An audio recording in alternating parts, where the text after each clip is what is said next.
ஓம் சரணாகத தீனார்த்த பரித்ராண பராயணே சர்வசியார்த்திகரே தேவி நாராயணி நமஸ்துதே. வணக்கம் நேயர்களே, இது மகாலட்சுமி ஜோதிடம் வழங்கும் காலச்சக்கரம். உங்கள் அன்பு ஜோதிடர் ஸ்ரீராம்ஜி பேசுகிறேன். அனைவரும் நலமுடன் இருக்கிறீர்களா? நன்றாகத்தான் இருப்பீர்கள், நன்றாக இருக்க வேண்டும். இன்றைய காணொளியில் நாம் காண இருப்பது 2 பாவிகளும் ஒரு சுபரும். இதுதான் தலைப்பு. ஜோதிட சாஸ்திரத்தில் பாவக்கோள்களின் இணைவினால் கெட்டுப்போகக்கூடிய அமைப்பு எல்லா கிரகங்களுக்கும் உண்டு. ஒன்றுக்கு மேற்பட்ட பாவிகள் ஒரு வீட்டில் கூடுனாங்கன்னாலே அங்கே அந்த ஸ்தானம் ரொம்ப நசிக்கப்படும். அதனால் அது வீடு பலகீனமடையும். அதனால் ஜாதகருக்கு அந்த வீட்டின் அடிப்படையில் கிடைக்கக்கூடிய நல்ல பலன்கள் கிடைப்பதில் தடைகள் ஏற்படும். உதாரணமாக தனஸ்தானத்தில் ஒரு 2-3 பாவிகள் இருக்காங்க அப்படின்னா பொருளாதாரம் சம்பாதிக்கிறதுல ஜாதகர் ரொம்ப கஷ்டப்படுவார். அப்படி சம்பாதித்த காசை காப்பாற்றி வைக்கிறதுல ரொம்பவுமே சிரமப்படுவார். களத்திரஸ்தானம்னு சொல்லக்கூடிய வீட்டில் 2-3 பாவிகள் இருந்தால் திருமணம் நடப்பதில் இடைஞ்சல்கள் ஆகும். அப்படியே திருமணம் நடந்தாலும் அந்த திருமணத்தை தக்க வச்சுக்கிறது, அந்த லைஃப் நல்லா இருக்கிறதுங்கிறதுல நிறைய பிரச்சனைகளை சந்திக்க வேண்டியது. 10ஆம் இடம் மாதிரியான தொழில் ஸ்தானத்துலேயுமே அதிகப்படியான பாவிகள் இருக்கும்போது ஒரு நிரந்தரமற்ற தன்மைங்கிறது வேலை வாய்ப்புகளை உருவாகத்தான் செய்யும். இப்படி பாவிகள் எங்கே உட்கார்ந்தாலும் அந்த இடத்தை நசிப்பதும் கெடுப்பதும் செய்வார். இதில் நிறைய நுணுக்கமான விஷயங்கள் உள்ளடங்கி இருக்கின்றன. ஒரு சுபகிரகம் 2 பாவிகளோடு இணைந்த நிலையில் ஒரே வீட்டில் இருக்குது அப்படின்னா அந்த சுபகிரகத்தினுடைய நிலைப்பாடு என்னாகும்? தன்னுடைய ஆதிபத்தியம், காரகத்துவம் இதை கொடுப்பதற்கு அந்த சுபகிரகம் நிறைய தடைகளை சந்திக்க வேண்டியது இருக்கும். இது ஒரு விதி. இப்போ சுபர்கள் அப்படிங்கிறதுல மொத்தம் 4 பேர் இருக்காங்க. பாவிகள்ங்கிறதுலையும் 4 பேர் இருக்காங்க. ஒருத்தர் நடுநிலையாளராக இருப்பார். ராகுவும் கேதுவும் பாவக்கோள்கள்னாலும் கூட இவர்கள் இருவரும் ஒரே வீட்டில் இணைவது என்பது எந்த காலத்திலுமே நடக்காத ஒன்று. ஏன்னா ராகுவுக்கு நேர் 180 டிகிரியில் தான் கேது இருப்பார், கேதுவுக்கு நேர் 180 டிகிரியில் தான் ராகு இருப்பார். இவங்க சமசப்தம வீடுகளில் மட்டுமே ட்ராவல் பண்ணக்கூடியவங்க. அப்போ அதிகபட்சமாக 3 பாவிகள் ஒரே வீட்டில் இணையிறது அப்படிங்கிறது நடக்கும். செவ்வாய், சனி, ராகு. ஜோதிட சாஸ்திரத்திலே இந்த அமைப்பை சொல்லியே வச்சுருக்காங்க. செவ்வாய், சனி, ராகு 3 பேரும் சேர்ந்து ஒரு வீட்டில் இருந்தால் அந்த வீடு நசிந்து போய்விடும் அப்படின்னு. இந்த வீடுகள் அப்படிங்கிறதுல ஒரு நுணுக்கம் இருக்குது. அப்படி இணைவது இயற்கை பாவைகளுடைய வீடுகளா அல்லது இயற்கை சுபர்கள் வீடுகளா? இதை ரொம்ப நுணுக்கமாக நாம் கவனிக்கணும். எப்படி பாவிகள் சுபர்கள்னு தனித்தனியாக பிரித்து வச்சுருக்கோ அதே மாதிரி சுப வீடுகள் பாவ வீடுகள் அப்படின்னும் பிரித்து வச்சுருக்கு.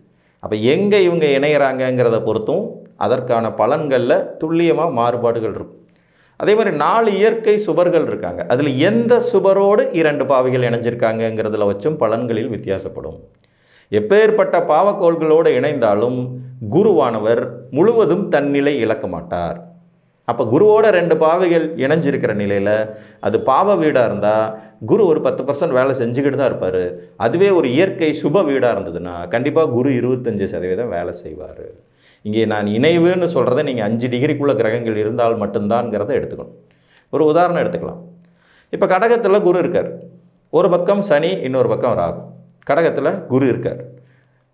சனியும் ராகுவும் 5 டிகிரிக்குள்ளே குருவோடு தொடர்பில் இருக்காங்கன்னு வச்சுக்குவோம். இப்போ உதாரணமாக பூச நட்சத்திரம் 1ஆம் பாதத்தில் குரு இருக்கார், புனர்பூச நட்சத்திரம் 4ஆம் பாதத்தில் ராகு இருக்கார், பூச நட்சத்திரம் 2ஆம் பாதத்தில் சனி இருக்காருன்னு வச்சுக்கோங்க. இப்போ குருவோடு 2 பாவிகள் இணைஞ்சிருக்காங்க. இதில் மாற்று கருத்து இல்லை. ஆனால் அது ஒரு இயற்கை சுபரோட வீடு, சந்திரனுடைய வீடு. இங்கே குரு உச்ச வலிமையோடு இருக்கார்.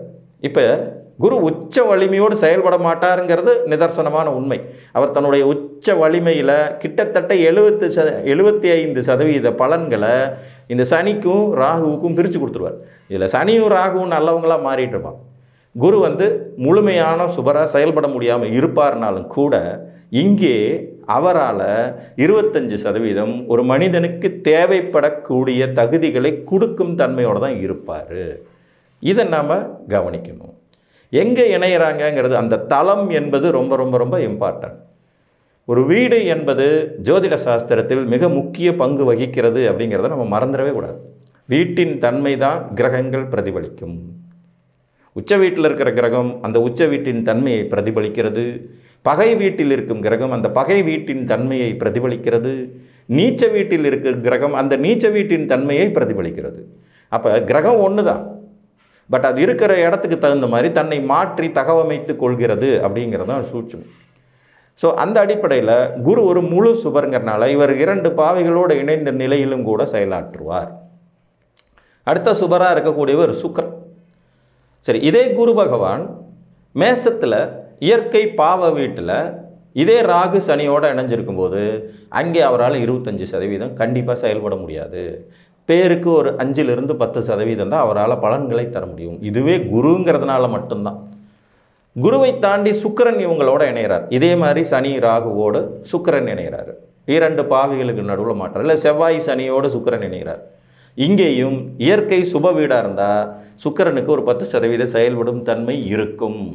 இப்போ துலாத்தில் இருக்கார் சுக்கிரன். சுக்கிரன் துலாத்தில் இருக்க அவரோடு செவ்வாயும் சனியும் இணைஞ்சிருக்காங்க. 2 பேர் 3 கிரகங்களுமே 5 டிகிரி வித்தியாசத்துக்குள்ளேயே இணைந்திருக்கிற நிலையில் இங்கே சுக்கிரன் ஆட்சி மூலத்திரிகோண வலுவோடு இயற்கை சுப வீட்டில் தன்னோட சொந்த வீட்டில் இருக்கார். ஆனால் அவரை சுற்றி 2 பாவிகள்ங்கும்போது அவருடைய செயல்திறன் ஒரு 10-15% தான் இருக்கும். குரு அளவுக்கு இவரால் சிறப்பாக செயல்பட முடியாது. ஏன்னா குரு தான் முதன்மை சுபர், இவர் 2வது வகை சுபர் தான். இவர் 75% தான் சுபருங்கிற போது இங்கே அவர் 10% இருக்கும். இதே சுக்கிரன் சனி மற்றும் செவ்வாயோடு விருச்சிகத்தில் இணைஞ்சிருக்காருன்னு வச்சுக்கோம். துலாத்தில் இணைஞ்சிருக்கார், அடுத்து விருச்சிகம். இங்கே சுத்தமாக சுக்கிரன் செயல்படவே முடியாமல் போயிடும். புரியுதா உங்களுக்கு வித்தியாசம்? ஏன்னா எந்த வீட்டில் இணைகிறார்கள், அது ஒரு இயற்கை சுபரின் வீடுங்கும்போது அங்கே சுபருக்கு ஒரு படி கை மேலே ஓங்கியிருக்கும். இயற்கை பாவிகள் வீடுங்கும்போது ஆட்டோமேட்டிக்காக அந்த சுபர் முற்றிலும் சரணாகதி அடைஞ்சிருவார். வேலையே செய்ய முடியாத ஒரு நிலைப்பாட்டில் இருப்பார். அடுத்தபடியாக சுக்கிரனுக்கு அடுத்தபடியாக இருக்கக்கூடியவர் பார்த்திங்கன்னா புதன். புதன் ஒரு முழுமையான சுபர் அப்படின்னு எடுத்துக்கிட்டாலும் கூட அவருடைய சுபத்தன்மை ரொம்ப ரொம்ப குறைவு. இவர் பாவிகளோடு எந்த வீட்டில் இணைஞ்சாலும் தன்னையே பாவியாக மாற்றிக்குவார். இவருக்கு அந்த உடனடியாக நானும் உங்களுக்கு தான் அப்படிங்கிறது மாதிரி சடனாக சேஞ்ச் பண்ணிக்கக்கூடிய புத்தி கொண்டவர். நான் ஒன்றும் நல்லவன் இல்லையா, நானும் கெட்டவன் தான் அப்படிங்கிறது மாதிரி. நீங்கள் கொள்ளையடிக்க வந்தீங்களா, நானும் அதுக்கு தான் வந்தேன்னு டக்குன்னு மாற்றிக்குவார். நைச்சிய கிரகம் புதன்கிறதுனால இவர் பாவி 2 பாவிகளோடையெல்லாம் இணை வேணாம், ஒரு பாவி கூட இணைஞ்சாலுமே தன்னை பாவியாக மாற்றிக்கொள்ளும் தன்மை கொண்டு இடத்துக்கு தக்க மாதிரி தன்னை தகவமைத்து கொண்டு வாழும் யுக்தி அறிந்த கிரகம் புதன். அதனால் அவர் பாவியோடு சேர்ந்தால் பாவி ஆயிடுவார், சுபரோடு சேர்ந்தால் சுபர் ஆயிடுவார், தனித்து இருந்தாலும் சுபராவார். புரிஞ்சுங்களா? அப்போ அவருக்கு 2 பாவி சேரணும்னு அவசியமே இல்லை, ஒரு பாவி சேர்ந்தாலே போதும், ஆட்டோமேட்டிக்காக அவரும் பாவக்கோள்னு ஆயிடுவார். இப்போ இதில் புதன் கன்னியில் உச்சமாக இருக்க கூட இவருக்கு ராகு மற்றும் சனி சேர்க்கை இருக்குன்னு வச்சுக்குவோம். இப்போ புதனே முழு பாவியாக செயல்படுவார். ராகு பகவான் புதனை பாதிக்க போகிறது இல்லைன்னாலும் கூட 2 பாவிகளோடு இணைந்து விட்ட புதனானவர் தன் உச்ச வலிமையோடு இருந்தாலுமே பாவியாக செயல்படுவார். ஏன்னா அவருடைய உச்ச வலிமைங்கிறதே 35% தான். சுக்கிரனுடைய உச்ச வலிமைங்கிறது 75%. குருவுடைய உச்ச வலிமைங்கிறது தான் 100%. அதனால தான் குரு முழு சுபராது. இதுக்கடுத்து 4வதாக ஒரு சுபர் இருக்கார், இவர் சந்திரன். சந்திரனை பொறுத்த வரைக்கும் எப்போவுமே அவர் கலங்கப்படாமல் இருக்கிறது தான் சிறப்பு. அவர் பாவிகளோடு இணைந்து கலங்கப்பட்டுட்டார்னா ரொம்ப மோசமான பலன்களையே கொடுக்க தயங்குவதில்லை. அப்போ அவர் இயற்கை சுப வீட்டில் தனிச்சிருக்கணும். இவரோட ராகு சேர்றதோ கேது சேர்றதோ செவ்வாய் க்ளோஸாக சேர்றது மற்றும் சனி சேர்றது 4மே குற்றங்களாகிறது. இல்லை சந்திரன் செவ்வாய் சேர்க்கையை மட்டும் சந்திரமங்கல யோகம்னு சொன்னால் கூட அது கூட ஒரு விதத்தில் தன்னை சார்ந்தவர்களை மிக அதிகமாக காயப்படுத்தி விடும் தன்மை கொண்ட ஒரு யோகம்தான். வளர்ச்சி முன்னேற்றம் எல்லாமே கொடுத்தாலும் அது காயப்படுத்தி விடும் தன்மை கொண்டது. ஒளி கிரகமான இந்த சந்திரன் சனியோடு க்ளோஸாக சேரும்போது அவர் புணர்வு தோஷத்தை அடைஞ்சு அவரும் கெட்டு போவார். ராகு கேதுகளோடு க்ளோஸாக சேர்ந்தார்னா கிரகணம் அடைஞ்சு செயல்பட முடியாதபடி கெட்டு போயிடுவார். ஆக மொத்தம் சந்திரனை பொறுத்த வரைக்கும் அவர் தனிச்சிருக்கணும். பாவிகளோடு சேர்ந்தால் உங்கள் மனம் கெடும், உடல் கெடும், சிந்தனை கெடும், செயல்திறன் கெடும். அதனால் அவர் பாவிகளோடு சேரவே கூடாது. அப்போ இந்த கிரக வரிசையில் 4 சுபர்கள் 2 பாவிகளோடு தொடர்பில் சந்திரன் மிக பலகீனம் அடைவார். புதன் தன்னை பாவியாகவே மாற்றிக்குவார்.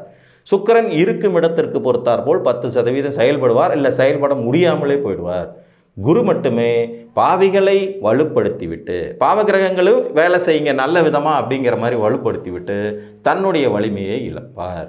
இதில் குருவின் வலிமை எந்த அளவுக்கு இருக்கிறதுங்கிறத கணக்கிட வேண்டியது அவசியம். அது ஒரு இயற்கை சுபரின் வீட்டில் நிகழ்ந்திருக்கிறதா இந்த இணைவு, அல்லது பாவ வீடுகளில் நிகழ்ந்திருக்கிறதா, குரு எப்படிப்பட்ட வலிமையோடு ஜாதகத்தில் இருக்கிறாருங்கிறத பொறுத்து பலன்கள் மாறுபடும்.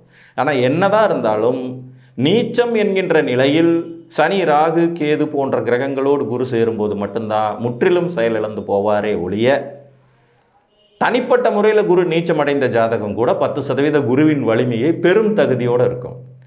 இயற்கை பாவிகளுடைய வீடுகளில் குரு இணைந்த நிலையில், இப்போ உதாரணமாக இயற்கை பாவிகள் வீடில் மேசமும் விருச்சிகமும் குருவுக்கு பிடிச்ச வீடு தான். மகரத்தில் மட்டும் அவர் நீச்சமடைவார். கும்ப வீடு கூட பார்த்திங்கன்னா நிலைத்த வீடுங்கிற தகுதியில் அவருக்கு வியாழவட்டம்ங்கிற அடிப்படையில் ஒரு பவரை கொடுத்தோம். சிம்ம வீடு அதிநட்பு வீடாக போயிடுது. அப்போ குரு முழுவதும் செயலிழக்கும் வீடு அப்படின்னா அது மகரத்தை எடுக்கணும். அங்கேயும் அவர் தனிச்சிருந்தால் செயல்படுவார். 2 பாவிகள் அங்கே போய் அவரோட இணைந்த நிலையில் தான் அவர் வலுவை இழப்பார். இதுலேயும் ஒரு சூட்சம் என்னென்னா, ஒருவேளை செவ்வாயோடு குரு அங்கே இணைஞ்சா செவ்வாய் உச்ச பவரில் இருப்பாருங்க போது குருவுக்கு நீச்ச பங்கம் கிடைச்சிடும். சனியோடு அவர் இணைகிறார்னா சனி ஆட்சி பவரில் இருக்கும்போது குருவுக்கு அங்கேயும் நீச்ச பங்கம் கிடைக்கும். எப்படி பாருங்கள் குருவை வடிவமைச்சிருக்காங்கன்னு. எங்கே சேர்ந்தாலும் தன்னுடைய இயல்பில் கொஞ்சம் கூட விட்டு கொடுக்காமல் மனிதர்களை காப்பாற்றும் வல்லமை மிக்க கிரகமாக தான் குருவை வச்சுருக்காங்க. குரு நீச்சமடைகிற ஒரு வீட்டில் 2 பாவிகளும் வலுவடைகிறாங்க. செவ்வாயும் உச்சமடைவார், சனி ஆட்சி அடைவார். அப்போ இவங்க 2 பேரோடு சேர்ந்தால் ஆட்டோமேட்டிக்காக குரு இழந்த வலிமையை திரும்ப பெற்றுருவார். பாவிகளாலேயே வலுப்பெறும் அமைப்புங்கிறது மாதிரி ஆகிடும். ராகு கேதுகள் மட்டும்தான் இங்கே மோசமாக விளைவுகளை தருவாங்க. அதே நேரத்தில் 2 பேரும், அதாவது ராகுவோ கேதுவோ 2 பேரும் சேர்ந்து குருவோடு அங்கே மகரத்தில் இணைகிறதுக்கு வாய்ப்பே கிடையாது. ஆக எப்போதும் குரு உங்களுக்கு வேலை செய்ய கடமைப்பட்டவர். அதனால தான் கெட்டாலும் மேன்மக்கள் மேன்மக்களே, சங்கு சுட்டாலும் வெண்மை தரும்னு சொல்கிறார். மற்ற 3 கிரகங்களில் சந்திரன் சுத்தமாக பாவிகளோடு சேர்ந்தால் கெட்டு போயிடுவார். புதன் அவர் கெட மாட்டார், ஆனால் அவர் தன்னை பாவியாக மாற்றிக்கொள்வார். சுக்கிரனுடைய நிலைப்பாடு தான் திண்டாட்டம். எங்கே இணையிறாங்கங்கிறத பொறுத்தும், அது சுப வீடா பாவ வீடாங்கிறத பொறுத்தும் அவருடைய நிலைப்பாடு மாறும். குரு எங்கிருந்தாலும் குரு தான். அவர் குறைந்தபட்சம் ஒரு மனிதனுக்கு தேவைப்படக்கூடிய விஷயத்தை செய்தே தீர்வார் என்று கூறி 2 பாவிகளும் ஒரு சுபரும் என்கின்ற இந்த காணொலியின் மூலமாக உங்கள் ஜாதகத்தில் இந்த அமைப்பு இருந்தால் இதை பார்த்து புரிந்து கொள்ளுங்கள் என்று கூறி மீண்டும் ஒரு காணொலியில் உங்களை சந்திக்கும் வரை உங்களிடமிருந்து அன்புடன் விடைபெற்றுக் கொள்வது உங்கள் அன்பு ஜோதிடர் ஸ்ரீராம்ஜி. நன்றி, வணக்கம்.